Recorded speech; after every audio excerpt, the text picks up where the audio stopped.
Magpapati tayo ng itlog guys. Kasi kakain tayo ng tanghalian with pansit canton. Pansit canton natin, niluluto natin.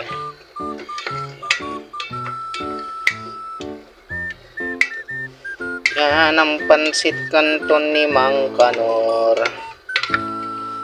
Yan. So yan ay nagluluto tayo ng pansit canton ni Mang Kanor. So ayan, dahil nagluluto tayo ng pansit canton, hindi natin ito, may itlog tayo. Mamaya pa natin lulutuin. Pag alam na natin kumunti yung tubig ng pansit canton na niluluto natin, ay ilalagay na natin ang mga sangkap, mga seasoning. Open natin.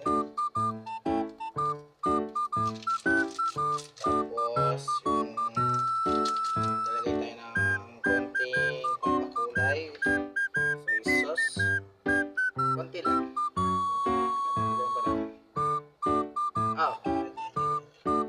Tapos ilagay na natin ito.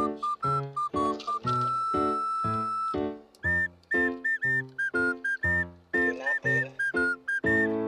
Siyempre habang nauubos yung tubig, ilagay na natin siya.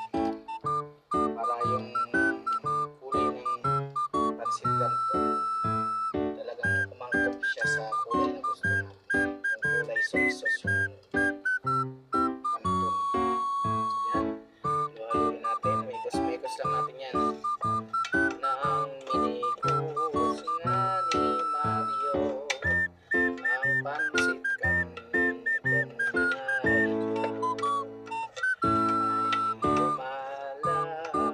basang kulay. Ay! Nagpapasyon ako dito. Ika. Ano ba yan? Nagpapasyon tayo. Nagluluto tayo, nagpapasyon. Ano ba yan? Diyos ko po, patawarin. Ayan. So, lumabas na yung kulay ng pansit canton. So, bubutin na natin yan sa rice cooker. Ayan. So, tingnan nyo guys at makikita nyo gaano kasarap. Yan, lumabas na nga ang kulay niya.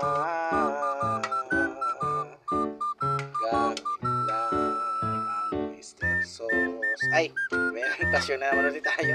So, yan.